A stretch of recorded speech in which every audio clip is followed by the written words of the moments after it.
چچا آپ میرے ساتھ کل اسکول چلیں گے؟ بھائی خیریت تو ہے نا؟ نہیں، وہ میں نے اپنے اسکول کی فیس جمع نہیں کروائی۔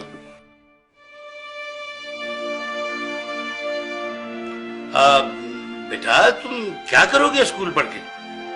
دیکھو تم میرے ساتھ دکان پر آ جانا، میرے پاس 2 ملازم ہیں، جب تمہارے کام سمجھ میں آ جائے گا تو ایک کی چھٹی کرا دوں گا۔ تم لوگ دھیان سے پڑھو، ٹیچر کے آنے سے پہلے اپنا ہوم ورک مکمل کر لو۔ اچھا چچا میں چلتا ہوں۔ ارے نہیں بھائی، کھانا کھا کے جانا۔ ہائے ابھی ہمارا کھانا تیار نہیں ہوا۔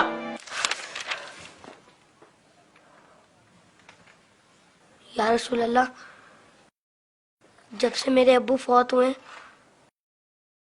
مجھے کسی نے پیار نہیں کیا۔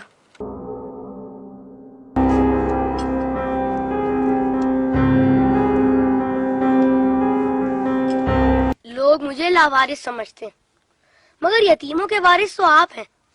شاید یہ بات کسی کو پتا نہیں ہوگی، تبھی تو مجھے اسکول سے نکال دیا۔ لیکن یا رسول اللہ مجھے کسی سے کوئی شکایت نہیں ہے، آپ میرے وارث ہیں، اس سے بڑھ کر اور میرے لیے کیا ہو سکتا ہے؟ اللہم صلی علی محمد و علی محمد۔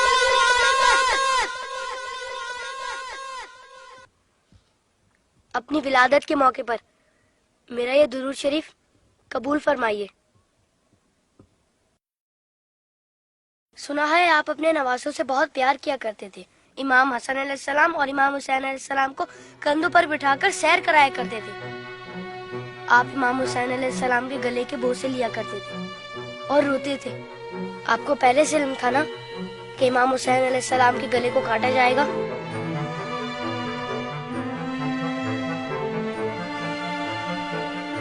کیا آپ کو کسی نے ممبر سے اتر کر امام حسین علیہ السلام کو گود میں لیتے ہوئے نہیں دیکھا تھا؟ آپ نے تو خطبے کے بیچ میں انہیں گود میں لے کر کہا تھا، اسے پہچان لو، یہ حسین ہے، اسے کبھی تکلیف مت دینا، اس کی ہمیشہ مدد کرنا۔ جس نے حسین سے محبت کی اس نے مجھ سے محبت کی۔ کیا یہ سب کسی نے نہیں سنا ہوگا؟ ساقی کوثر نے جب ننھے علی اصغر کے لیے پانی کا سوال کیا تو یزیدی لشکر میں سے کسی نے بھی انہیں پانی نہیں دیا۔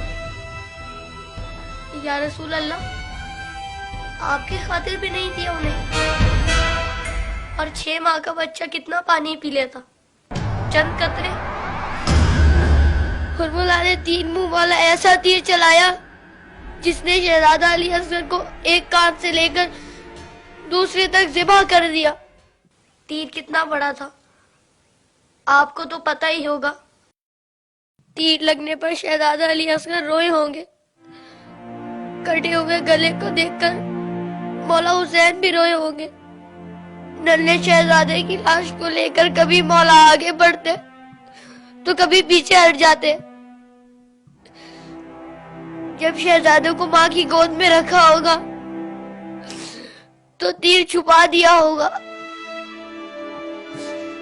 ماں نے جب ننھے شہید کو دیکھا تو کہا، ارے تیری عمر کے تو جانور بھی ذبح نہیں ہوتے، ان ظالموں کو تیری کمسنی پر بھی رحم نہیں آیا۔ غازی عباس کے بازو کٹ گئے، سکینہ کی آس ٹوٹ گئی۔ سنا ہے بی بی سکینہ مولا حسین کے سینے پر سوتی تھی، مولا کے دل کا سکون تھی وہ۔ شاید اسی لیے امام حسین نے اپنی شہادت سے پہلے زمین کربلا سے کانٹے چن لیے۔ میرے بات کہیں میری بیٹی کے پاؤں میں کانٹے نہ چبھ جائے۔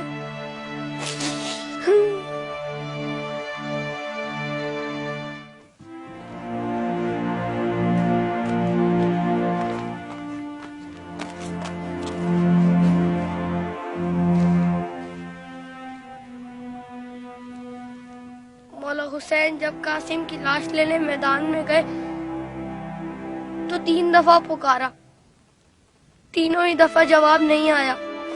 پھر فرمایا، امام ہو کر حکم دیتا ہوں، بتاؤ کہاں ہو تم؟ تو مشرق سے آواز آئی چچا، مغرب سے آواز آئی چچا، چاروں طرف